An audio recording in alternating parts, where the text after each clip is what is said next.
Big boss is mind இன்ட்ரெஸ்டிங்காக போயிட்டுருக்கு. இப்போ 15 நாள் தாண்டி போயிட்டுருக்கு. வைல்ட் கார்டு கண்டஸ்டன் வரப்போகிறாங்க. விஜய் பற்றி சாரா சொல்லிட்டாரு. விரைவில் போட்டாங்க.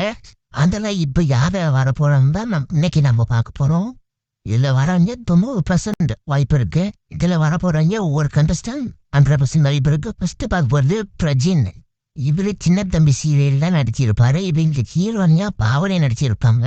பாவனை சீசன் 5 வந்தாங்க. அவங்க உள்ள வந்து அவங்க சீசன் ரொம்ப செமையாக போணுச்சு. அப்போ சின்ன தம்பி சீரியல் போகும்போது அந்த சீரியல் ரொம்ப பாப்புலராக இருக்கும். அதில் நடித்த பாவனையுமே சீசன் 5 கலந்துட்டு அவங்களும் பயங்கர பர்ஃபார்மன்ஸ்லாம் கொடுத்தாங்க. அதே மாதிரி வைல்ட் கார்டு கண்டஸ்ட்னா பிரஜின் உள்ள வர போகிறாங்க. இவர் வரதுக்கு 100% வாய்ப்பு இருக்கு. பிரஜின் இவர் உள்ள வந்தால் கேம் ரொம்ப இன்ட்ரெஸ்டிங்காக போகும். அடுத்த கண்டஸ்டன் பிரகா. இவங்க நம்ம எல்லாருக்குமே தெரியும். இவங்க ஹஸ்பண்ட் வந்து உள்ளதா கலையரசன்றது. இப்போ வரைக்கும் கலையரசனுக்கு நல்லா வெளியே தெரியல. ஆனால் இவங்க ஒய்ஃப் உள்ள விட்டாங்கன்னா ஆல்ரெடி இவங்க நிறைய இன்டர்வியூ நான் கொடுத்துருக்காங்க. இப்போ இங்கே இன்டர்வியூ நம்ம நிறைய பேர் பார்த்துப்போம். ரொம்ப வைரலாக போவோம். ரொம்ப அங்கேயே ஃபைட் பண்ணுவாங்க. இவங்களை பிக் பாஸ்குள்ளே விட்டா அந்த இப்படி இருக்கும். கலையரசன் உள்ள இருக்காரு. அவங்க 2 பேருல இருக்க ரிலேஷன்ஷிப் ஹஸ்பண்ட் ஒய்ஃப் தான். வெளியே சண்டை போட்டுட்டாங்க. உள்ள இருந்தால் அங்கே ஒரு ஃபைட் எப்படி சுமூகமாக போவாங்க. அது சண்டை போடுவாங்க. அது பார்க்க ரொம்ப இன்ட்ரெஸ்டிங்காக இருக்கும். அதனால இவங்க உள்ள போக 90% 99% வாய்ப்பு இருக்கு. அடுத்த கண்டஸ்டன் அப்படின்னா இவங்க நம்ம எல்லாருக்குமே தெரியும். ஆரதிக்க நம்ம சீரியலில் பில்லியே ஆக்ட் பண்ணியிருப்பாங்கல்ல, வாழ்ந்துருப்பாங்க. அந்த அளவுக்கு எங்கள் ஆக்டிங் செம்மையாக இருக்கும்.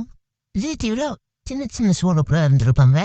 இவங்க இருக்கிறதா ரொம்ப பாசிட்டிவாக நினச்சிட்டு அந்த மாதிரி தான் இருக்கும். ஆனால் இவங்களோட கோமான பெரும் சீரியலில் மட்டும் தான் பார்த்துருக்கு. ரியாலிட்டியில் பார்க்கல. ரியாலிட்டியில் பார்த்தா அதுவும் பிக் பாஸ்குள்ளே விட்டு பார்த்தா இவங்க எப்படி இருப்பாங்க. இவங்க நிஜமாலுமே வெளியே மாற்றனா இல்லை நம்ம சாப்பிட்டானே கரெக்டான உள்ளே போட்டு பார்த்தாங்கன்னா தெரியும். ஆனால் இவங்க உள்ள வரத்துக்கு 90% வாய்ப்பு இருக்கு. அடுத்தது வினோத் பாபு. இவர் உள்ள வரத்துக்கு 99% வாய்ப்பு இருக்கு. ஏன்னா இவர் ஃபஸ்ட்டு சீசன் ஆரம்பிக்கிறது முன்னாடி இவர் உள்ள வரான்னு சொல்லியிருக்காங்க. ஆனால் அவரால் வர முடியல என்னன்னு தெரியல. ஆனால் வைல்ட் கார்டு கண்டஸ்ட்னா உள்ள வரத்துக்கு 99% வாய்ப்பு இருக்கு. இவர் சீரியல்லையுமே பவித்ரா கூட போன சீசன் பவித்ரா தாங்களே அவங்க ஹீரோனியா. இவங்க வந்து ஹீரோவாக இருந்தாங்க. தென்றல் வந்து சீரியல்னு நடிச்சிருக்காங்க 2 பேரும். கலக்க போகுது ஷோவில் இருந்துட்டு எல்லாத்தையும் என்டர்டைன்மெண்ட் பண்ணியிருக்காரு. சீரியல்லையுமே நடிச்சிருக்காரு. இவர் இந்த சீசனில் வைல்ட் கார்டு என்ட்ரியாக போனார்னா எப்படி இருக்கும். இவரோட ரியல் பேசுனா பார்க்க ரொம்ப இன்ட்ரெஸ்டிங்காக இருக்கும். இவர் வரத்துக்கு 99% வாய்ப்பு இருக்கு. அடுத்தது மாலினி. இங்கே வந்து எல்லா சீசனுக்கு வருவாங்கன்னு எதிர்பார்த்துட்டு இருக்காங்க மக்களுமே. இவங்க வந்து ஒரு லெஸ்பியன் LGBT கம்யூனிட்டிக்கு நிறைய விஷயம் இவங்க பேசியிருக்காங்க. சோசியல் மீடியாவில் பயங்கரமாக பேசியிருக்காங்க.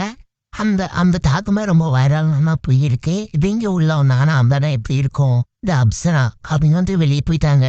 2வது வீக்கில் வெளியே போயிட்டாங்க. இவங்களும் LGBT கம்யூனிட்டி லெஸ்பியனாக இருக்காங்க. இவங்க உள்ள வந்தாங்கன்னா அந்த இடம் எப்படி இருக்கும். கம்யூனிட்டிக்கு பற்றி பேச போகிறாங்களா, அங்கே இருக்கிற மக்கள்லாம் கட்டி கேட்க போகிறாங்களா அப்படின்னு பார்க்க இன்ட்ரெஸ்டிங்காக இருக்கும். இவங்களோட ரியல் கேரக்டருமே இப்படின்ட்டு தெரிஞ்சுக்கலாம். இவங்க வர்றதுக்கு 90% சார்ஜ் இருப்பேன். இதில் யாராவது நீங்கள் வருவாங்கன்ட்டு கமெண்ட் பண்ணுங்க. உங்களுக்கு ஒரு சில பேர் தான் வருவாங்கன்னு தோணல. அவங்க பேரை கமெண்ட் பண்ணுங்க பார்ப்போம். அடுத்த வீடியோவில் போடலாம்.